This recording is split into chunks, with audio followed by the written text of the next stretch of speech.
is Mike Agovino, executive producer of the Death of Journalism podcast, hosted by John Ziegler.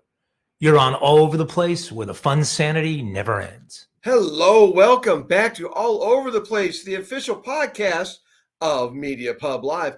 I'm your host, Eric Provoznik, and with tonight, Jim Culver. How do, Jim? There we go. Marty Zamora back in the house. Marty. Hello. Christine going to be bipping in and out tonight. She's playing the part of producer more so this evening than not. Here with us in spirit. And with us tonight, we are re-welcoming to the show a guy who through the years has educated so many of us on so many variety of topics. And most recently with this podcast, The Death of Journalism, keeping the DeSantis supporters as sane as possible as we possibly can as we got through the GOP race. I also want to thank and/or blame our guest for me not being able to pronounce one of the candidates. I just know him as Fake Obama Swami. So let's welcome in and back to All Over the Place, John Ziegler. Welcome, John. Hey, Eric. Good to talk to you as always. Fake Obama. So I seriously don't know the guy's real name. Thank you. Yeah. Well, for those that don't listen to The Death of Journalism, I do not refer to the Fake Obama Swami by anything other than the Fake Obama Swami. And I think it's probably the best of all the nicknames that have been given to him. I don't think it's close. It's a nickname that I'm sure that at one point that Trump would just love to throw and belittle everybody, that you should have copyrighted, then start making some dough off of President Trump.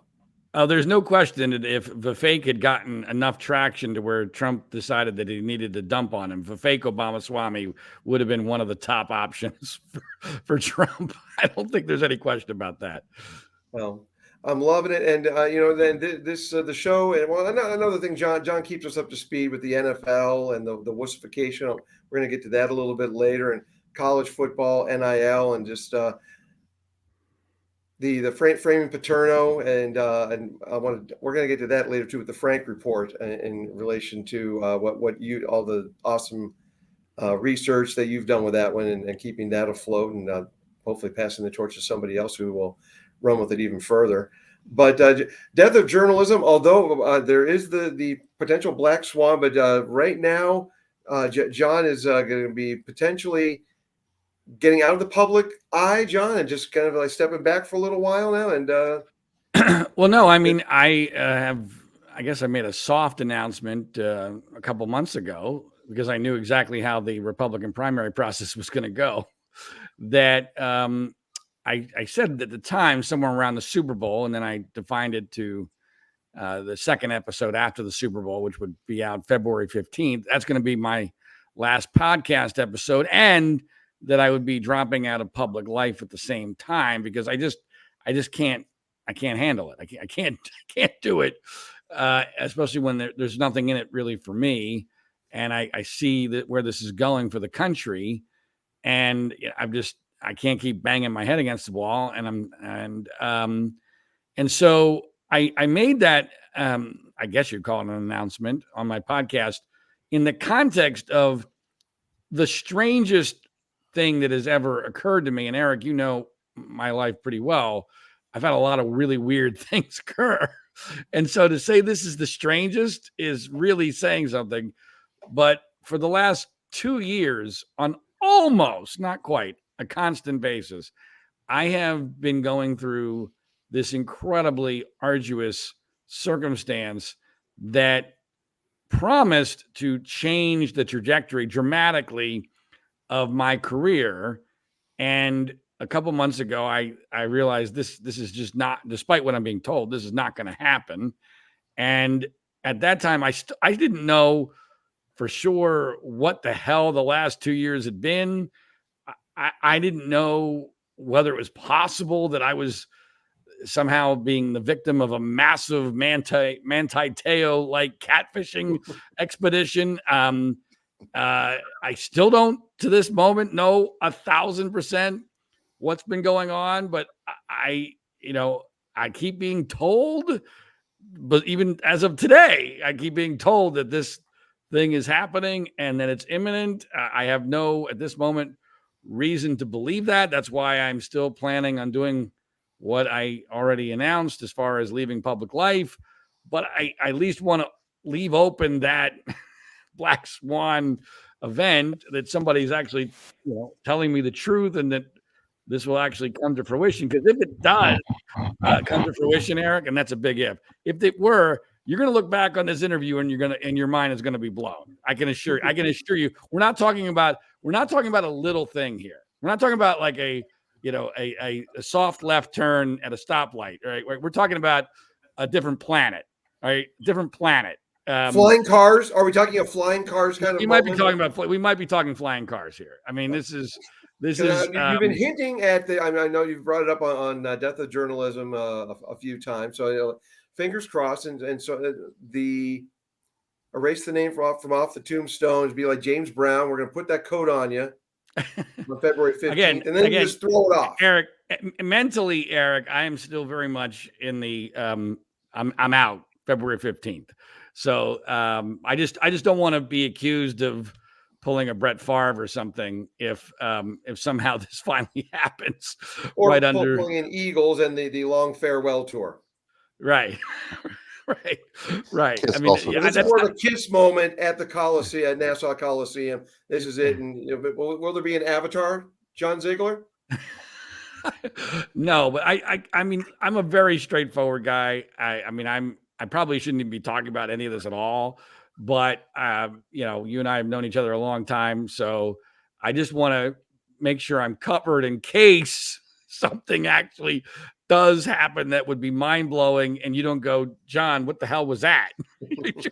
2 weeks ago you told us you were leaving public life, and now this very different thing has happened. So that is still very much where I am. My head is at. But I at least have to acknowledge there is a black swan possibility that's still out there. And frankly, anybody else in my position, it wouldn't be a possibility. They would be telling you that this is going to happen. Because that's what I'm being told. But I've been told that many, many times over the last 2 years, and nothing has actually transpired as of yet. So me being the cynic and the skeptic that I am, I have to maintain that mindset. Well, it wouldn't be you without that little layer, the keeping trying to stay positive, but with the cynical, yes. But we'll keep this then as semi originally intended, and we can revise as necessary down the line. But Irish Wake style, I just wanted to let you know that you are going to be missed. A Black Swan event notwithstanding, you like everything I talked about at the top of the show, and as we've known each other through the years. Incredibly grateful, and especially for the Paterno stuff. I know that's went sideways a lot for you, but that's I know there's enough Penn Staters who appreciated that, and I will miss all the knowledge you brought and insight that you helped me get through this DeSantis thing quite a bit. So thank you. Eric, that really means a lot. I appreciate it. It's why I came on the show, because you have been a supporter of mine for a very, very long time, and I really, really appreciate it. And all the way back to media malpractice, how Obama got elected and Palin was targeted. I remember you were very supportive of that movie that I made. That was probably the first time that I really burst on the scene nationally. And then obviously, my interviewing skills weren't quite what they are now, but thank you for saying something positive. Well, no, but I remember it well. We did an interview at the pool in Burbank, where I was living at the time in the apartment complex. But anyway, and then bizarrely, of course, you have the Penn State connection, which took up an enormous amount of my life and probably destroyed what was left of my career, because I got deeply, deeply embroiled in the entire Penn State Joe Paterno, Jerry Sandusky scandal. And we did an epic podcast about that called With the Benefit of Hindsight, which I hope people will check out if they've not done so already, because it's probably the greatest work of my life. And it's also the work that ended my career. So that kind of shows you where we are in this day and age. It kind of wraps it all up. Very quickly with that, I said years ago that there's going, you being a Philly guy, I want to make the Rocky analogy, and I thinking of Rocky 3, where he says, just forget it, Rocky, and then Apollo tells Rocky, remember that, because these guys are going to owe you an apology. maybe not an apology forthcoming from the likes of ESPN, who owe everyone an apology.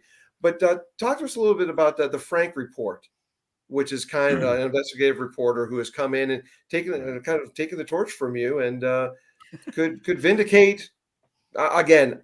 Very, very positive mindset with that one, but he's taking your work and taking it to a different level. Yeah, this is a guy by the name of Frank Parlato, who's a longtime investigative reporter. And boy, he is churning out an enormous amount of content. I don't agree with all of it. I don't know that would be possible for me to agree with all of it. But, he has taken on full bore the cause of Jerry Sandusky's innocence based upon largely my work and the work of a couple of other people. And, I wish him all the best. I don't think he's going to be successful.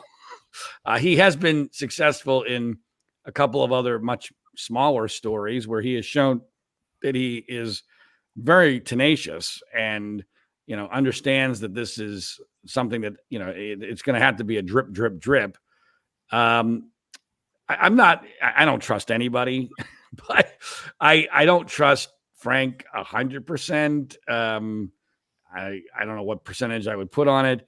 He's already put out a couple of one article in particular. He just put out that I told him not to do, and he did it anyway because he was putting a lot of trust in someone I know to be insane. And so that I thought that was a red flag for me. So, but look, I mean, it's I share all of his art. I'm guarantee most of his traffic comes from me sharing his articles on Twitter and making other people aware of his existence. And I'm fine with that. I've always known, people have a great misperception about my intent and my work in this entire case. There are still people who laughably think that I'm somehow grifting off of Penn Staters or something insane, which could not be more ludicrous and further from the truth. I also don't care about getting any credit should this thing by a miracle be fixed, because I've long ago accepted, one, it's never going to be fixed because it's a perfect storm. But two, that if it ever did get fixed, I wouldn't get any credit. One, because for it to get fixed, somebody else would have to swoop in and, pretend like they were the savior. But also the media, if it ever got fixed, would need a scapegoat for an excuse for why they didn't fix it sooner. And I would be a large part of that scapegoat. I really believe that. They would say, well, if Ziegler wasn't such an asshole about it, or if he had been a celebrity, we would have believed him. None of which is true. They say asshole, I say tenacious. Okay. Potato, potato. Right. But because I wasn't, really nice all the time as I was getting crapped in my face and watching this massive injustice happen, that'll be the excuse that they use. I know these people better than they do. And so I've already accepted, again, one, it's never going to be fixed. And two, even if it did, I wouldn't get credit. So if, somebody else is able to come along and fix it, more power to them. That's great. Being honest about it, I don't think that Frank is going to be able to do that. Not necessarily because there's something wrong with Frank. He's not a celebrity. He doesn't have a massive following. And like I said, I'm already questioning his judgment a little bit, but mainly because nobody would be capable of pulling this off. And no one knows that better than me because the forces against you are they're too large. They're too complete. The storm is too perfect.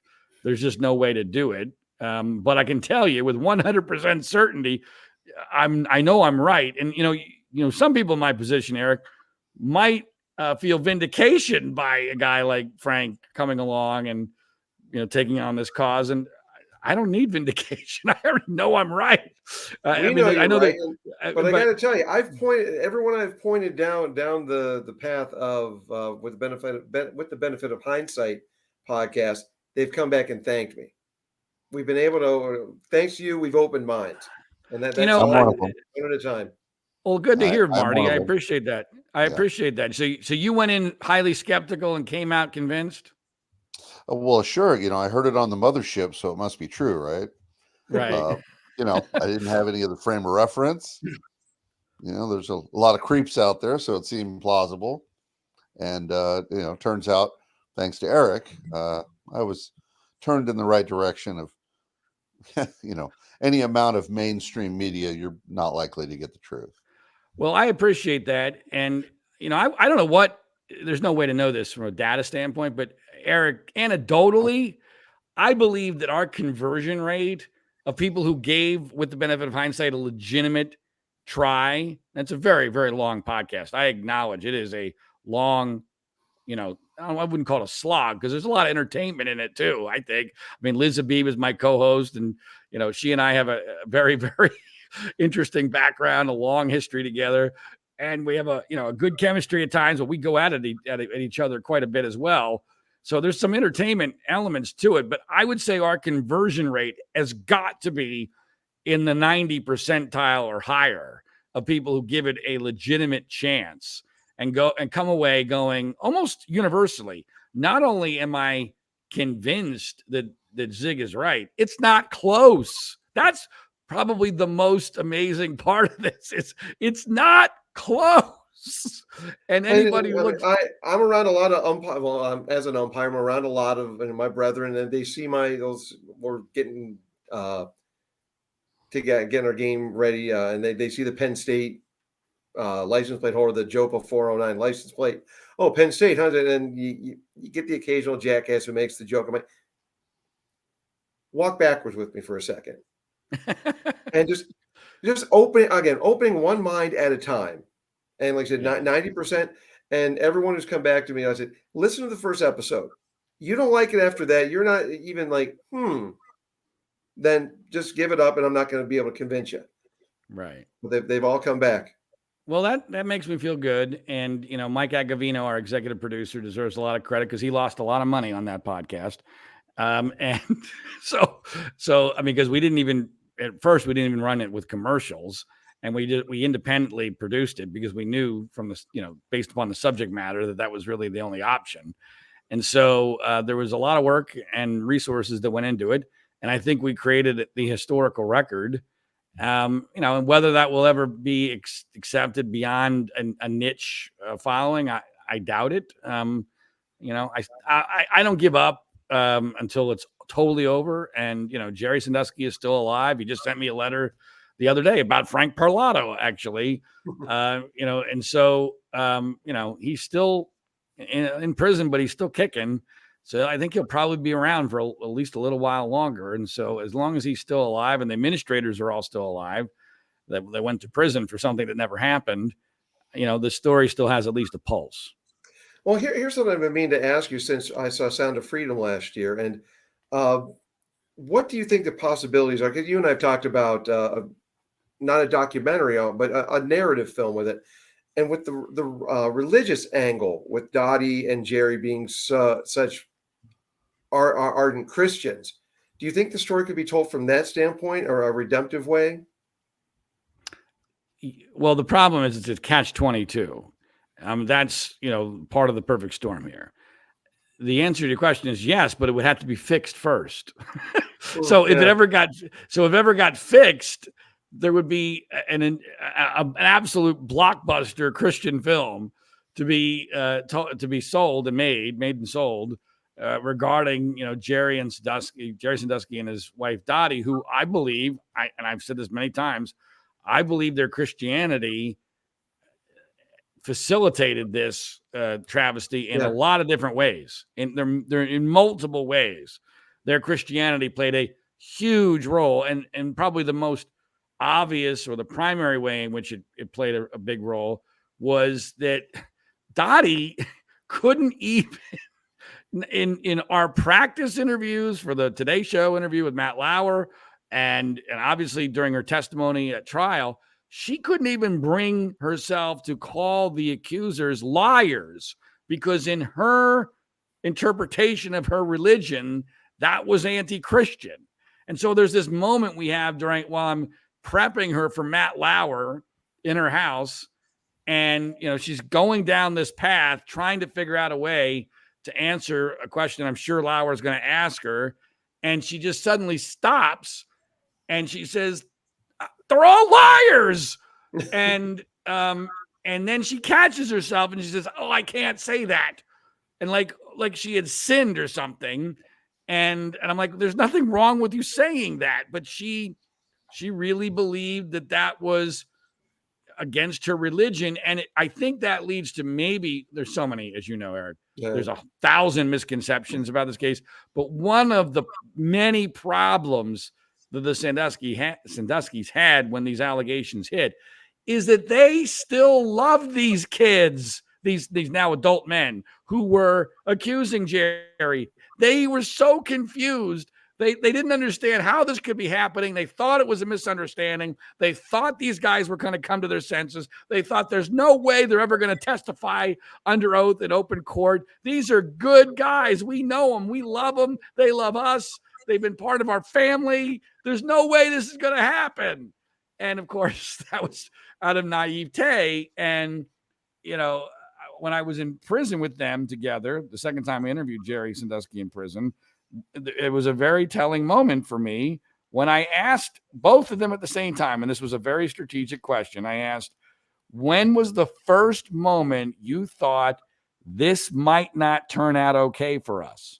When was the first moment?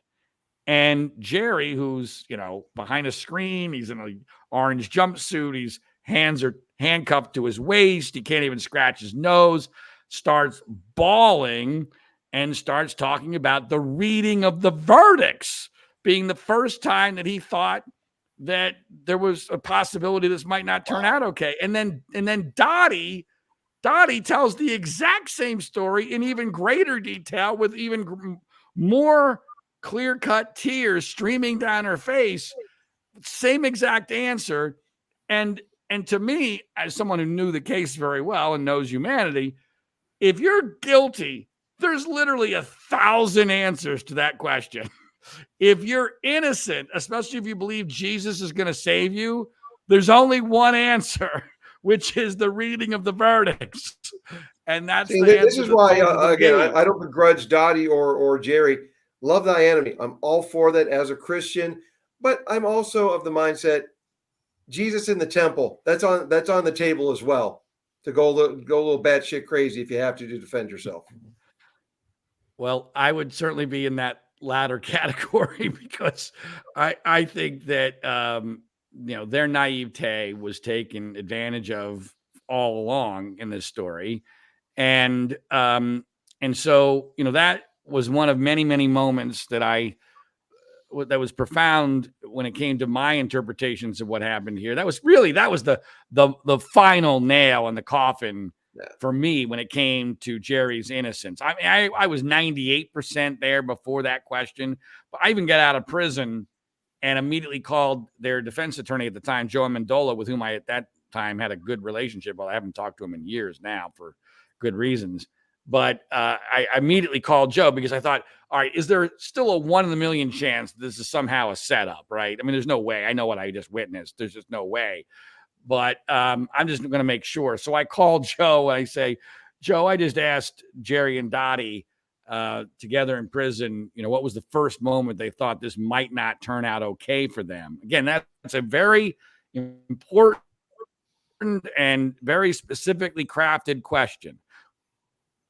What is the first moment you thought this might not turn out okay for us? I thought long and hard about that very simple question, because I say to him, I asked that question, Joe, what do you think their answer was?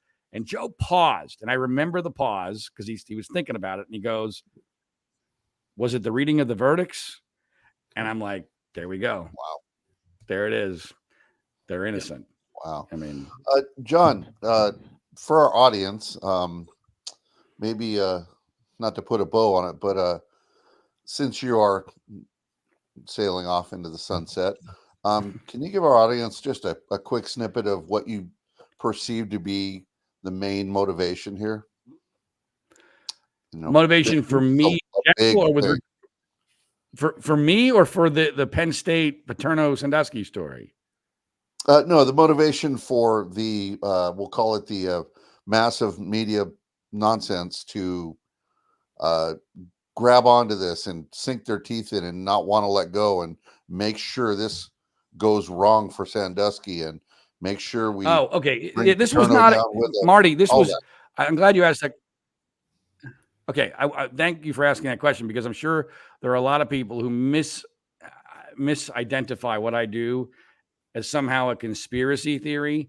I loathe conspiracy theories, always have throughout my entire life. It's one of my biggest problems with the Trumpification of the Republican Party, is the embrace of crazy conspiracy theories.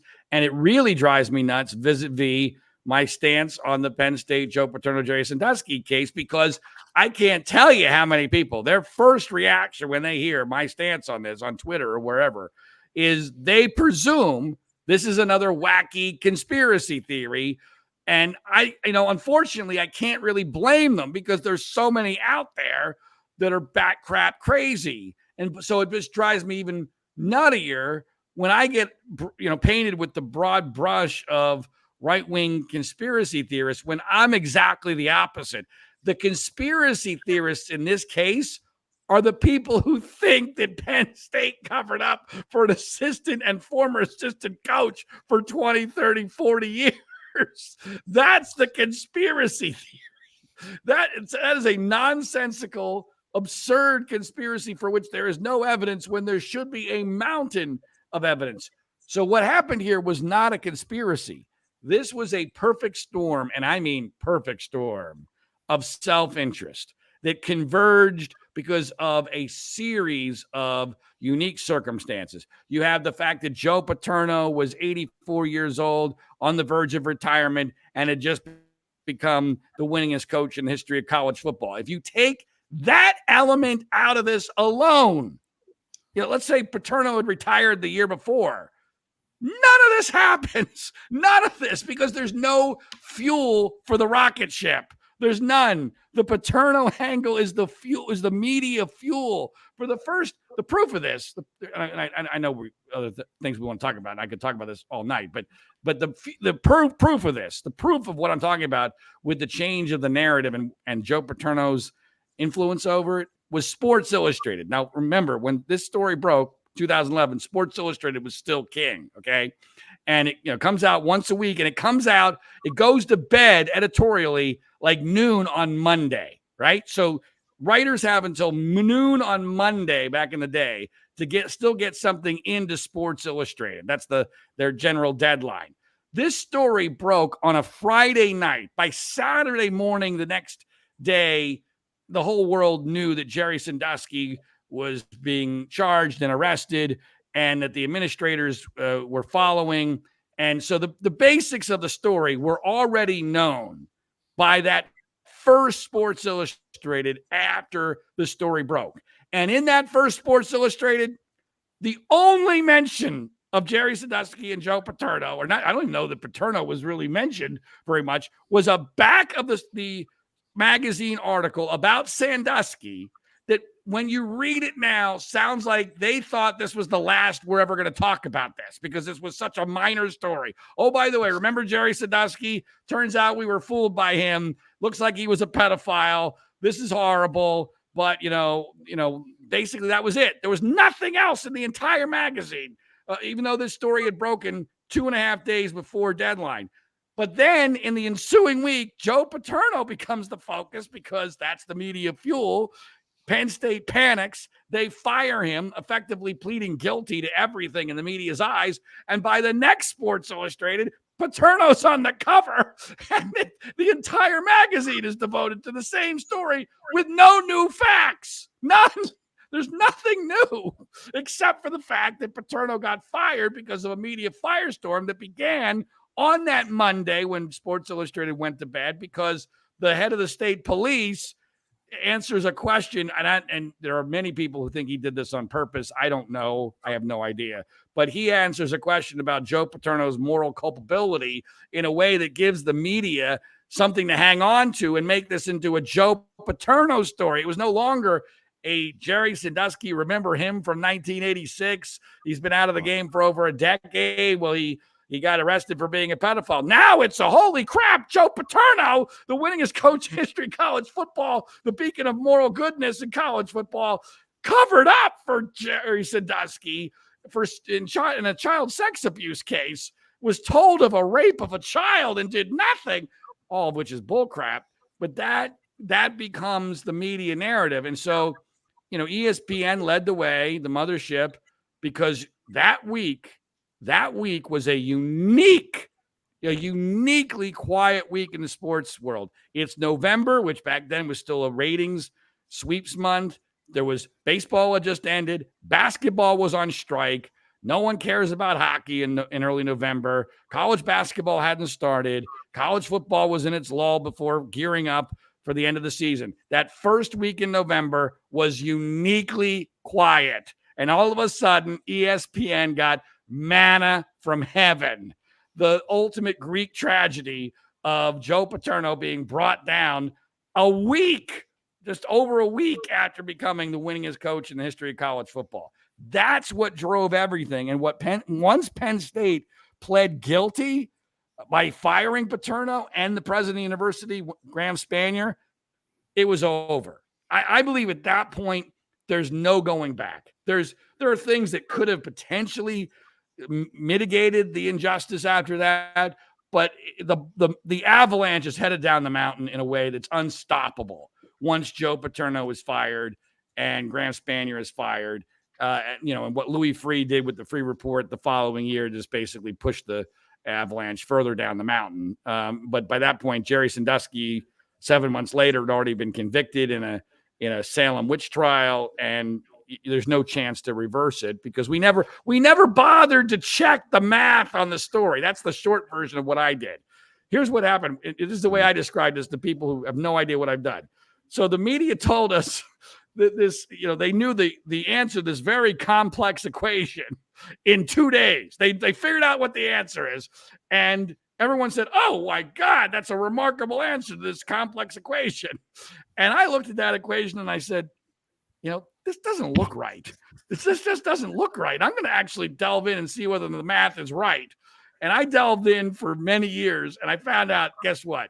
Not only is the math not right, it's not even close to being right. It's totally wrong. And the media is too invested to ever correct it at this point. Yeah. Great. And now my blood pressure's up again. All right. Well, whatever. And I was guilty of that. That very thing I was guilty of when I heard they've fired Spanner and Paterno. I thought, well, there must be some validity to it because, I mean, they're basically admitting it. There must be mountains of evidence. It must be a wrap. Why that would was they the do key. Penn State. Here's what happened. Penn State panicked. They crapped themselves. Okay, in the midst of a massive media firestorm, they had a home football game that Saturday against Nebraska that was being aired on, you guessed it, ESPN. Okay, so imagine what they're under. I mean, I have no sympathy for them at all, but this is what they were looking at. So we are 3 days away from having a home football game that will be Joe Paterno's final home game because he just announced stupidly on the advice of his idiot son Scott that he's announcing his retirement. That was the final nail in the coffin, I think, for Paterno when he announced his retirement, because then he made that game on Saturday even bigger than it was. And so that's how do you have a massive celebration of over 50 years for Joe Paterno the very same week when Jerry Sandusky has just been arrested and 2 Penn State administrators are being charged, and this is dominating the news.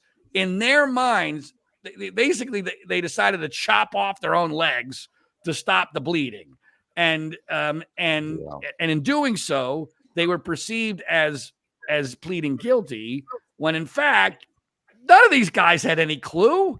None of the people on that board, none. And I've spoken to board members who were there, when this was decided. None of them had a clue. And let's be clear what happened here. The governor of the state, Tom Corbett, who was the attorney general when the Sandusky investigation began, is a member of the board of trustees. Okay, so imagine you're a Penn State board member. No one's cared about who the Penn State board members are in your entire history on the board, right? Now, all of a sudden, you're the most important person in all of Pennsylvania, right? You're one of 32 people that have to make this decision as to what the hell are we going to do here. And you don't know shit from shit. You have no idea. All you're hearing is in the media. And the governor of the state urges you to fire Paterno and the president who he hated, Graham Spanier. What are you going to do? What are you going to do in that panic situation? When, by the way, it wasn't even a roll call vote. It was by acclamation. So basically, you had to stand up. Somebody had to stand up and say, wait, whoa, what are we doing here? To the governor of the state in the midst of a media panic. Nobody did that because nobody was going to do that because that's just not human nature. And I frankly, and I've had battles with at least two of Jerry's lawyers that I think what Corbett did, two of Jerry's lawyers. I was just only two of them that you battled with. You've had such a horrible time with all of those guys. Okay, but only two. Well, no, but yeah. If you let me finish, I'll explain. Sorry. So I've battled with two of his lawyers over the value of this being an appeal issue. I'm not a lawyer, but I know the law well enough, and I've watched enough Datelines well enough to know that I have enough to be dangerous. I'm telling you, a federal judge or even a Pennsylvania Supreme Court judge who hates Corbett would find it very interesting to look at the fact that the ultimate state actor, the governor of the state, urged Penn State's board to fire two of Jerry Sandusky's best witnesses, inherently discrediting them in an ensuing trial and making it impossible for Jerry Sandusky to put on a proper defense. That, to me, is a deadlock cinch appeal issue. I mean, both from the federal level as well as from the state level, when you have the ultimate state actor in the governor, Tom Corbett, doing that. Both times the lawyers have told me, yeah, I understand why you think that, blah, blah, blah. Let me look into it. And nothing ever happens. And, to me, I mean, Jerry has maybe too many appeal issues. I really do believe that. That's a problem because he throws so much against the wall. And I think these dimwits don't, they can't focus on 12 different things. Sometimes when it comes to an appeal, having just one really good issue is better than having, 12 really good issues. And so I would love, I'm never going to get an answer to this. I would love somebody to tell me why the hell that's not a good appeal issue.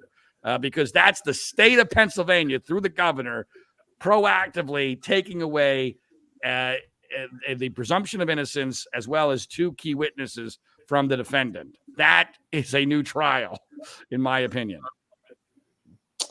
Yep. Well, once again, John, thank you for, just folks, check out with the benefit of hindsight, get your heads on straight. John did the work that no other journalist would do. So once again, thank you on that one, John.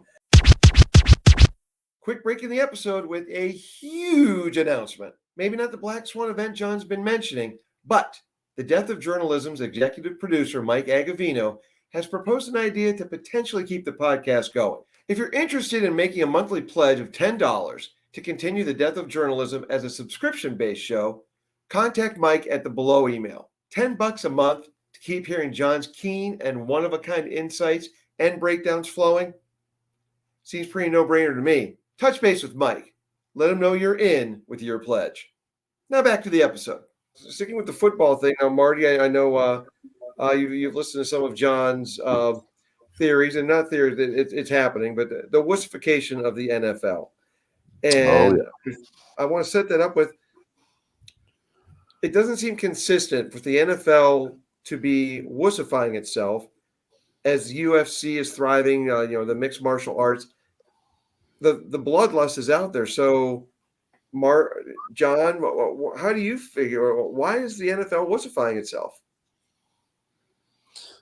When there's an audience for what people love about the NFL. Well, I can tell you that the UFC, one of the main drivers of that not being, we'll call it watered down, is that Dana White does not give one single fuck. That's just who he is. He was challenged. I think the question was framed about how long of a leash do you give your fighters on things they can say, because you had the one fighter, Strickland, say something about transgender, and he said, leash? What are you talking about? I don't have a freaking leash. It's First Amendment, freedom of speech. And so I think that goes a long way to keeping, at least that organization, I know it's not the only one, but keeping that one out of the pussification realm. The only thing I can think of in the NFL is, they're scared to death of an avalanche of lawsuits. Well, I think I can answer that question. I mean, there's a lot of different things going on here. First of all, I actually think that Ultimate Fighting is benefiting from the fact that the NFL is wussified. I think so. For sure. But that's part of it. But the NFL is a self-victim of being incredibly successful. There's no other. Think about everything else in American life, especially when it comes to media. We have gone from, putting this in media terms, things started off as broadcasting, then they went to narrowcasting, then they went to cult casting. Now we're into micro cult casting, right? Because that's where the money is. If you can find a small group of passionate people and you can milk the hell out of them, that's a good business model in today's day and age. The NFL is the only entity going in the opposite direction. They are broadening.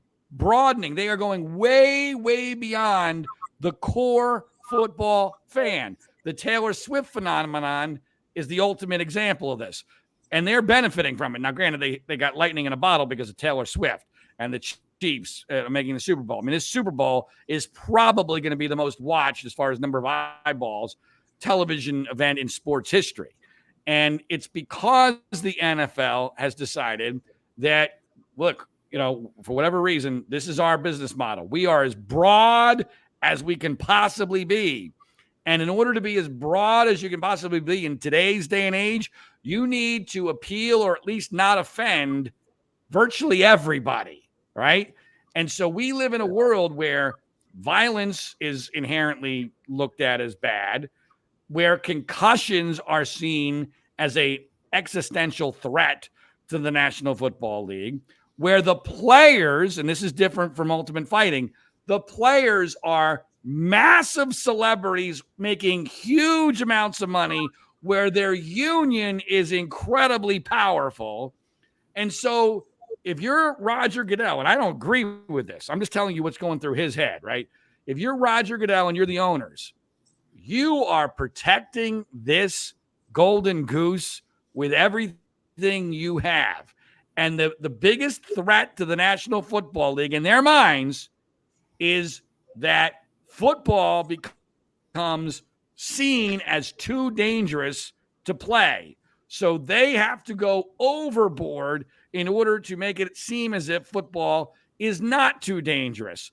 And I believe, and I have said on my podcast many times, and I'm sure there are people who think I'm crazy, I believe that within 10 to 15 years, the National Football League will be some form of flag football. Now, I don't know what that means, whether that means give it that just long, the quarterback will be flagged. What's that? I said, you give it that long? You think it's going to be 6 to 8? Well, all right, you know what? It could be shorter than that. The way things are happening in our culture, it is possible that it's less than 10 years. It could be. I should amend that to say 5 to 15, depending on the breaks.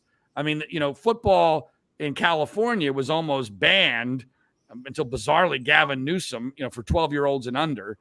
Gavin Newsom bizarrely came in to save the day to say he would veto that bill. And so that may have bought us a couple of years, but all the factors are there. The quarterback is already effectively flag football. They just don't have flags on the quarterback. But yeah. I think COVID, I think COVID was the stake through the heart of traditional football. In many ways, COVID basically taught football who was boss, or the liberals were able to teach football who was boss. Oh, you think your game is sacred? We're going to cancel your games willy-nilly. And oh, by the way, you're the most popular sport in America. We're not going to allow fans at outdoor arenas for an entire year.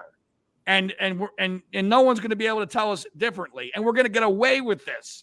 We're going to crap in your face as the core fan, and the core fan will still stay with us. The core fan has been crapped on by the National Football League for decades in all sorts of different ways. I mean, especially in the realm of race. And let's be clear, race plays a role in this, because the majority of especially star players in the National Football League are black.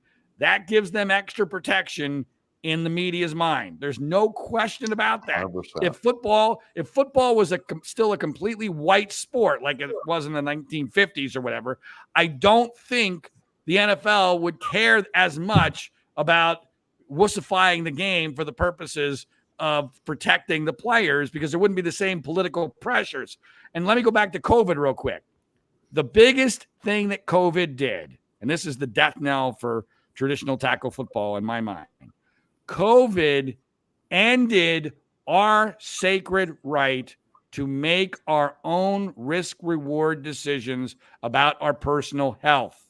And once that was taken away from us, football cannot survive as traditionally known, because football is based in the idea that each individual player is making their own risk-reward decision, that the risk I'm taking for permanent or serious injury is worth the reward I might get if I'm successful playing football. That was always accepted, but now it's no longer accepted, because we've decided as a society overnight, oh yeah, by the way, you don't get to make those decisions. We're smarter than you. We know what's better for you than you do.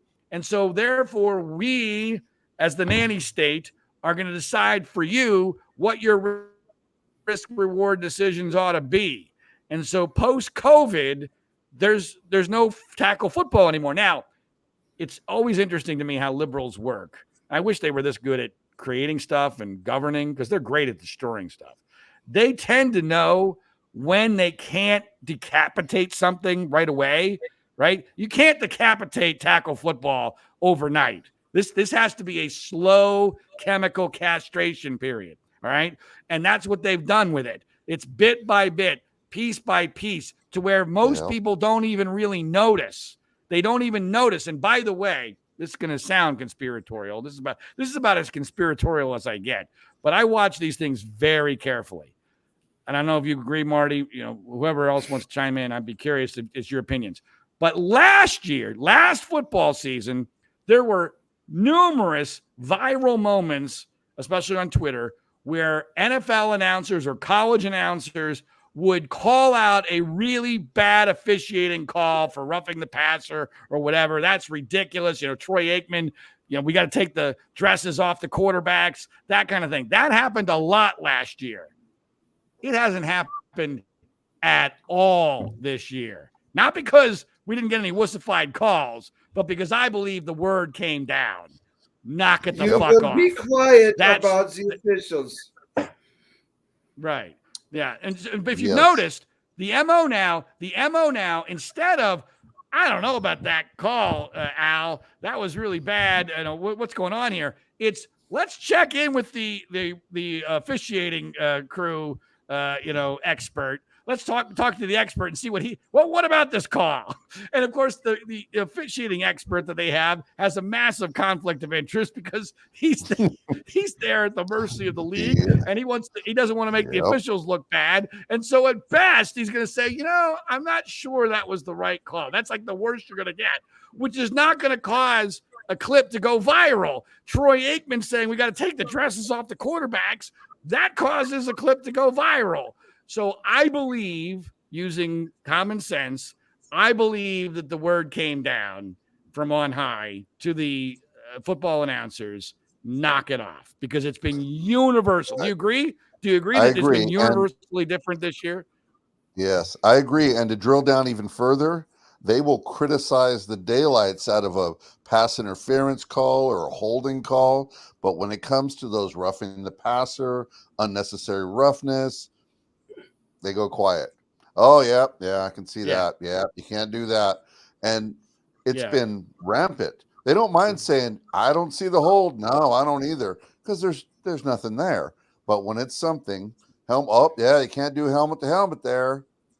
My eyes are telling me no helmet hit a helmet. Like this is all about desensitizing the core fan, because this is human nature. I mean, over time, people, they're not everyone's going to be like you, Marty, or me, or any of us here. The average fan isn't going to even notice the difference. It's going to be gradual. It'll be gradual until one day we're going to see a quarterback be touched and we're going to be like, oh my God, I can't believe that happened. I mean, that's how it's going to work. I even have a theory. I have a theory that the NFL Network, this is when we will know it's really over. I believe the NFL Network will stop showing the Super Bowl highlights from, the 60s, the 70s, the 80s, and the 90s. Those highlight films will suddenly disappear. Because there are so many examples, but I remember one in particular, the first Steelers Super Bowl where my good friend Franco Harris was the MVP, where they played the Vikings, and there was a pass by the Vikings down to about the 6-yard line, and Mel Blount almost takes the receiver's head off, almost takes his head off. There's a NFL Films puts a boing sound effect in the play, like it's comical. The ball pops up into the air, and the Steelers make a key interception. I mean, it's a game. That game was only 16-6, even though the Steelers dominated the Vikings. Had that play happened today, Blount gets kicked out of the game. Vikings have the ball 1st and goal, and it could be a completely different game. But my point is, people are going to look back on those things and go, what the hell was this? This video Savages. Of the gladiators in the Colosseum or something, because this is a completely different sport than what we currently have and what we will have in the future. And by the way, last point on this, I don't think it's a total coincidence. Now, there's a lot of reasons why. This sounds conspiratorial again. There's a lot of reasons why race is an issue and, generational shifts are an issue. But it's not a coincidence that all of a sudden all the new NFL head coaches are super young, because guess what those guys aren't going to be objecting to? They're not going to be objecting to flag football. All right. It's not Bill Belichick ain't ever going to go for flag fucking football. Okay. No. But these 40-year-old guys, that's a completely the institutional memory. The institutional memory of what football was is very quickly evaporating. And once it's gone, they can go in for the kill and say that for the good of the safety of their players, we are instituting these permanent changes to the game of football. So not to dominate the time here, but there is something, and I was a little concerned about going here, but I'm going to go ahead and do it because what the hell? You mentioned culture, and football is sort of a microcosm of society. What I've watched is, and I'm sure this is going to get a lot of hate, and I don't much care. We like heat. We need heat. The pussification of the American male. We have changed what a man is, or at least it's trying to be changed what a man is. And I don't mean transgenderism. I mean soft and weak and pliable and not willing to say, hang on, that's wrong, because they don't want to offend anybody. And it's permeating society. And football is a good example of, like you said, this wouldn't happen in the 60s. Why? Because men would say, hold on a damn minute, you're not ruining football.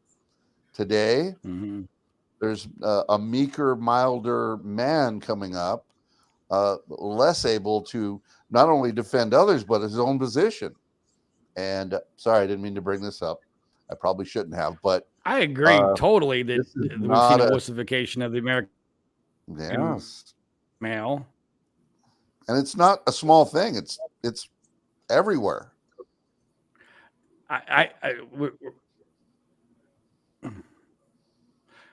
Yeah, I agree. I think we have a little bit of a chicken or the egg situation here, though, with regarding football, because I think that one begets the other. The wussification of football is emblematic of the wussification of the American male, and I think the wussification of football furthers the wussification of the American male, because these are supposed to be our gladiators, right? These are supposed to be the toughest of the tough, and even they are. It's not that they themselves are wussified. I mean, we're still seeing when some of these ridiculous calls are made, you can tell the players are like, "What the hell was that?" I mean, that's ridiculous. Oh, I think in the next year, no, well, but I think even that'll change in the next couple of years, because the changeover in the National Football League is unbelievable. I mean, I was stunned. You guys probably didn't see this stat, but did you know, the 49ers and the Chiefs played a Super Bowl 4 years ago. There are only 17 players combined who played in that game who are still on the rosters for the 49ers and the Chiefs. Combined in 4 years, 85% of the roster is turned over on two teams that were highly successful. So, I mean, it's unbelievable. I mean, so my point is that institutional memory is going to go away very fast. And this new normal, I mean, my gosh, in 3 or 4 years, from now, it's going to be hard to find a member of the National Football League who played even before COVID and even has any memory of what the National Football League or football was like before. So to your point, Marty, when this starts to collapse, I think it could happen very fast. But my sense is that there's just enough institutional memory and that they're succeeding so well doing this incrementally that it's going to take a little bit more time than maybe 5 years. But I agree that your bigger point about the wussification of the American male is enormous. And I think it's mainly because our society has become dominated by women. Now, there's some good in that. I'm married with 2 daughters, right? So I'm all pro women. But like every pendulum in our society, we tend to move it too far. We went from probably too much of a male-dominated society to now being too much of a female-dominated society. We need to bring the pendulum back, but it's very difficult in this era where liberals dominate the media and Hollywood and everything else to bring a pendulum back. You can never do it in race, because at every point you pass with the pendulum, you're determining that point was racist, right? So you can never go back there. Well, it's similar with gender, because every point you go through that pendulum is sexist. Now, the only people that could theoretically save us are women themselves, because there are some women out there, a good portion of women, who don't like this, who don't like it for their sons, who don't like it for society, who see what's happening. And those are the women that can theoretically, we're not going to be saved by men. Men aren't going to save themselves here. The only shot we have is that, are there enough women in order to save our society from becoming completely wussified? I don't have an answer to that, but that's the potential. You're welcome. I was going to say, Christine, I've been watching her and being in love with this woman, the mother of 3 boys. She's yes. She's on camera right now, folks. But Christine is one of those people who does not like the wussification of things. Rub some dirt on it. Let's go. Toughen up. Yeah, I couldn't agree more. And by the way, I think something's happening with regard to coaching that is emblematic of everything else in society. I mean, when I look at what, Bill Belichick not getting a job, I mean, it's just unbelievable. I mean, the fact that, we have so little regard for experience, so little regard for our elders. And there's such an emphasis now on this whole, right. There's such an emphasis now on this thing called players coach. I can't stand player coaches, because what that stands for me is, I'm your buddy, I'm your pal, kumbaya. Let's all, have some fruit juices and orange slices after the soccer game. Rah, rah, rah. That's all fine and dandy for a 10-year-old soccer game. But it should not be the way of the National Football League or college football or even basketball. I mean, the Bobby Knights of the world literally now are dead. There's no room for them. and this filters down into teaching. It filters down into parenting. There is no way to be tough anymore because the whole culture has gone soft. And I will say this one more time. I think I've ever said it on your show before, but it's one of my favorite lines. I will start believing in player coaches and soft coaching the first time that I see a Pro Football Hall of Fame speech where one of the inductees says, I just want to thank my coach was so easy on me. He was my buddy and my pal. He let me get away with everything I wanted to get away with. And that's why I'm here today. That has never happened.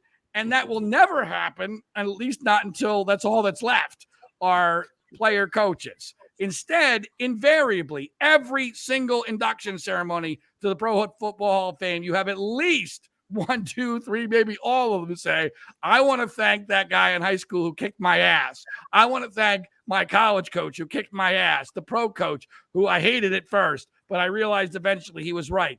That is the way to true excellence. But we can't do that anymore because I remember become so all the way back to Pee Wee football, 11 years old or something. Listen here, you little assholes. That was a piss poor practice, and we're not doing that again. You guys are going to get your little asses and you're going to run, right? But we hardly lost a game, and we worshiped that guy. He was a god to us. He loved us. He nurtured us with strength, not with with feelings. He nurtured us with strength and confidence and effort. Things like that were what was important to him, and he gave us that sense of importance. And surprise of all surprises, it worked, and we loved the guy. Loved him. Yeah, that's been lost. You know, I had an interesting discussion with my wife this evening. She's a longtime public school teacher, and she was so excited because today she found out that at least 3 of her students, someone was going through a questionnaire, and at least 3 of her students had said that she was their favorite teacher in the whole school. And my wife was so excited. And I said, okay, that's great. Congratulations. But shouldn't you at least be a little concerned that maybe you're a little too soft if you're the favorite of everybody that you teach? And she was like, I don't care no one cares about that anymore. It's all about being the favorite. And we were kind of joking with each other.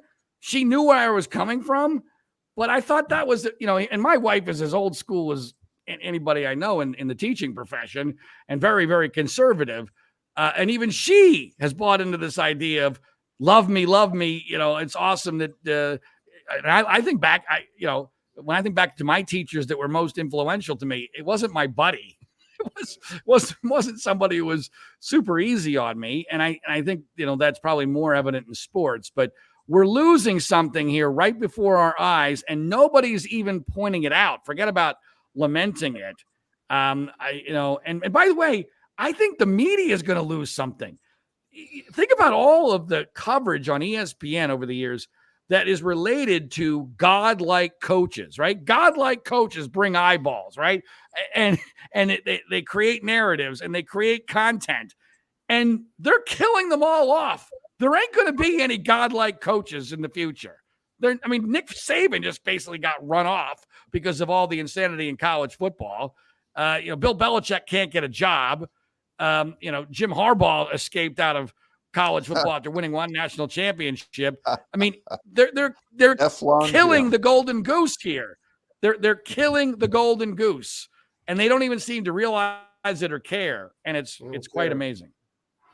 Don't care. And just very quickly, I mentioned earlier in the show, I only know him as Obama Swami, but John Ziegler, not a conspiracy theorist. He is a coincidence theorist. And John, I wanted to thank you for introducing that phrase into my lexicon. Coincidence theory. Okay. Fair. I'll take credit for it. Whatever. That's fine. I like Obama Swami better, but okay, that's cool. No, that's like, that's up there, but just coincidence theory. I've turned some more heads with that one too. So, and I want just as we wind things down here on this. It was originally supposed to be an Irish wake with John, exiting the public the podcast and public life. But shit, I already forgot about that. I wanted to get into on your last episode of Death of Journalism, you brought on Steve Cortez, who used to be in Yeah. Trump camp, went to the DeSantis camp, now back in the Trump camp. And again, I love DeSantis. I wish he would have run a better campaign. I still love his ideals.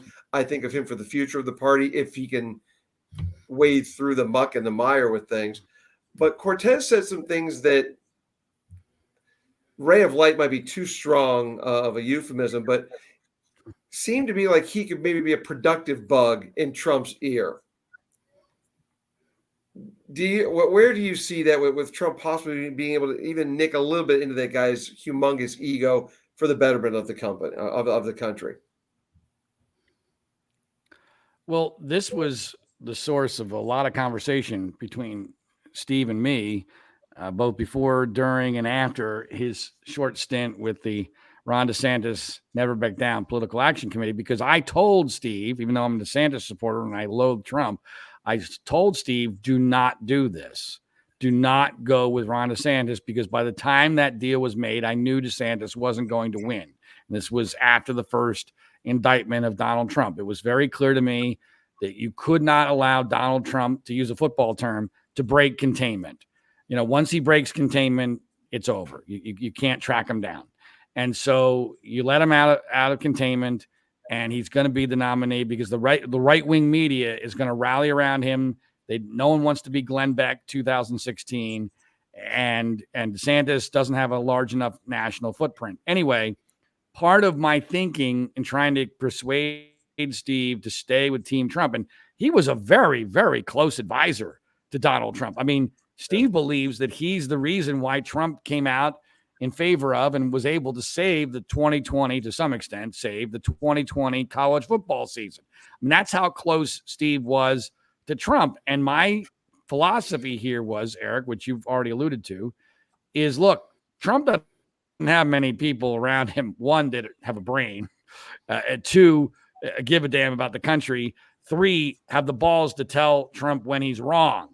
And Steve fit that category. And I thought that was a valuable attribute to have surrounding Trump, because it is possible, even then, and still is today, that Trump could be the next president. And so I want Steve around Trump. And I knew that if he went to DeSantis, that bridge was probably going to be blown up. Now, with Trump, you never know, is the bridge really blown up or not? Because sometimes Trump, because he loves drama, sometimes Trump will ignore that.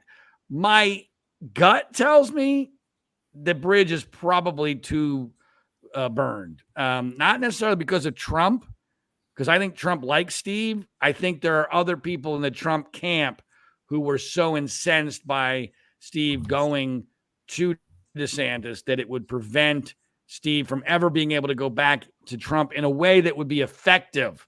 I'm not saying he wouldn't get a job, in the mailroom or whatever. I'm saying that he would. I don't think he would likely. I could be wrong, and I hope I'm wrong. I think it's unlikely you're going to see him back in a position where he can be as effective as he was, which is a shame.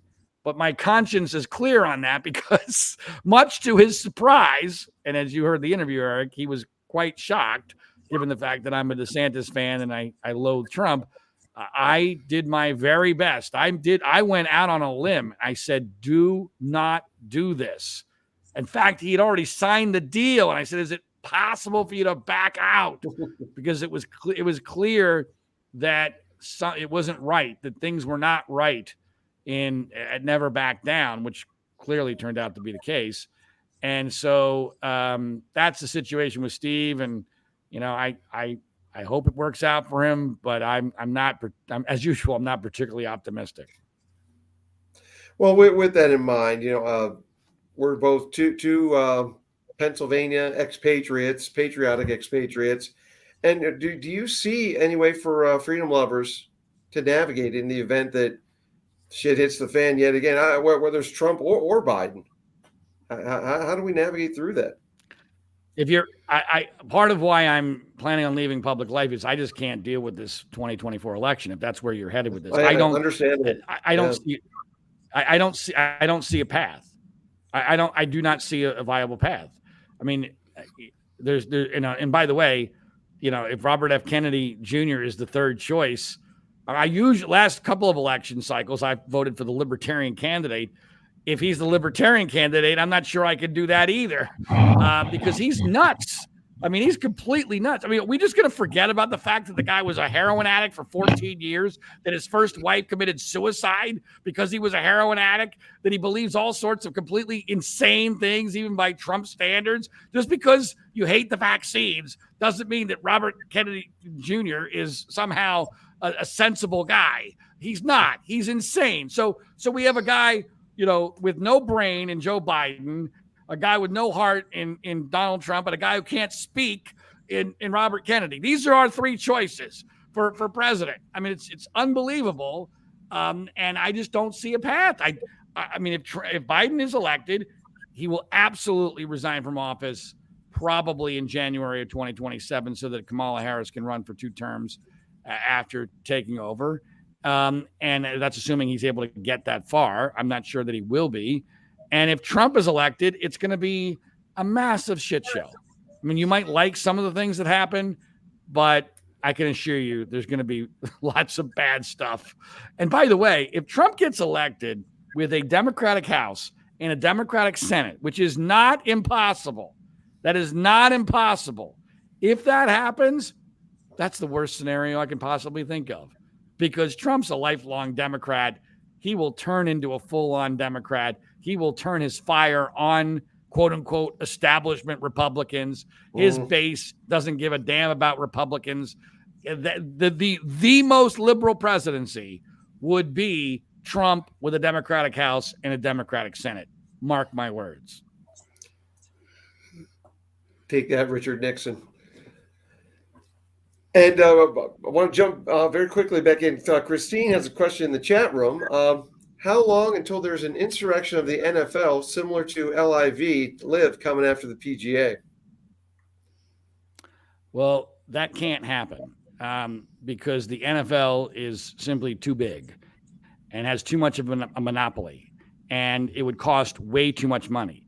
What made the PGA Tour very vulnerable to LIV and the kamikaze attack from the Saudi royal family is that the PGA Tour is a charity.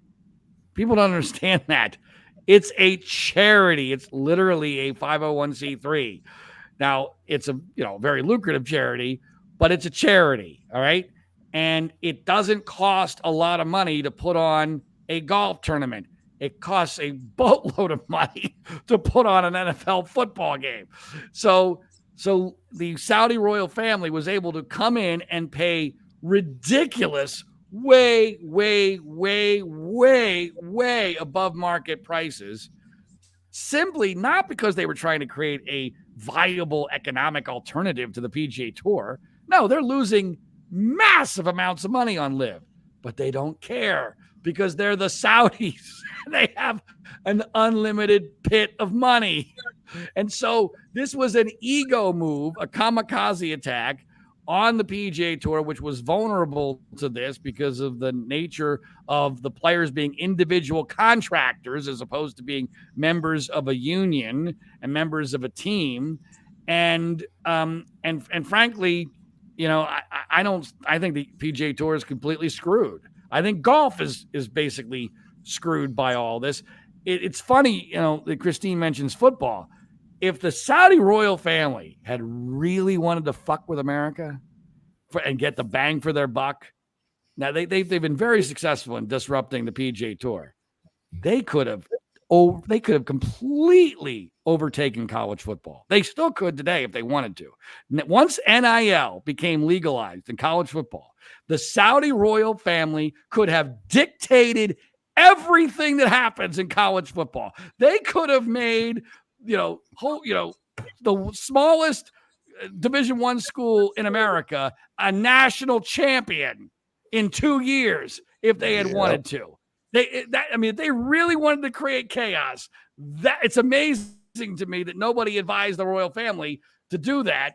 My guess is because they like golf and because they have golf in the culture there, that they saw this as the vulnerable attack subject. But college football was where the Saudis really could have made their mark if they wanted to create chaos in American culture.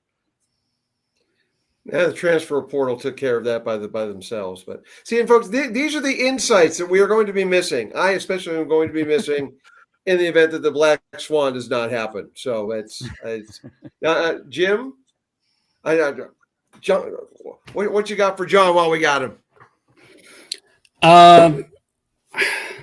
Yeah, I mean, I'm going back to November. I'm with you. I don't really see a really positive outcome. Do you think there are forces that, if Trump does win again, do you think there are some forces that can kind of push him in the right direction when the time comes, other than Steve? Or do you feel like he's just on a path to where he wants to go in November, and nobody's really going to move him aside from that? I'm open to suggestions on who would be that person or those people, but I don't see it. I mean, his literal campaign slogan is, "I am your retribution." I am your retribution. That is literally his campaign slogan. He will not have to run for re-election. He's going to, if he wins, which by the way, I don't think he's going to win, but if he were to win, he'll be 78 years old. He'll be pissed off as all hell, having lost hundreds of millions of dollars in these bogus civil suits against him. It is going to be a shit show of epic proportions. He is not going to be president for you or for me or for anyone else. This is going to be one last go at him and his massive ego and taking retribution on everybody, including, and by the way, maybe at the forefront of his list, the Republican Party itself. This is going to be a shit show if he ever is elected again, which I don't think he will be, but because of Joe Biden's, age and obviously having some semblance of dementia, all bets are off, because it is possible that it's not going to be, the Democrats and the media will not be able to carry Joe over the finish line. I'll see y'all in Texas. That's where we're moving. I tried to convince my wife to buy some property in Florida. I'm being told no. I'm being waved off. No Texas. Well, the they're going to take Texas in about 10, 15 years. Music scene. I'm sorry, you're saying you're talking to your wife about. I tried to convince my wife first to buy some property in Florida, but I got the veto. Because I think I got to get the hell out of California before it completely falls. But we've got in-laws that are still alive and kicking. So and so that's not going to happen. But I would, I'm not sure Texas. I mean, Texas is putting up a pretty good fight right now, thanks to Governor Abbott. But I agree with those, kind of like the NFL, 10 to 15 years from now, I think Texas is gone. And then, once that happens, Katie bar the door. I'm glad I'm old. That's for sure. So, well, again, folks, just John, thanks so much for stopping by. You, in the event that the black swan does not happen, your insights are going to be tremendously missed. Thank you for everything that you've done to fill our heads with knowledge and your tenacity with the Penn State thing, or with taking on journalism and showing people how flawed that is, how broken it's become. And you're always welcome here for any guest appearances on all over the place. Yeah, if you ever get an itch, takes out of the public come on by our little show. Absolutely. All right, I appreciate that. I appreciate that a lot. Thanks so much, guys. Thanks for all the kind words, and keep in touch. Will do. And thanks again, John. And folks, be sure you check out while you can over at Spotify and iTunes. Check out John on his podcast, With the Death of the Death of Journalism, or With the Benefit of Hindsight. And we'll be back next week with more all over the place.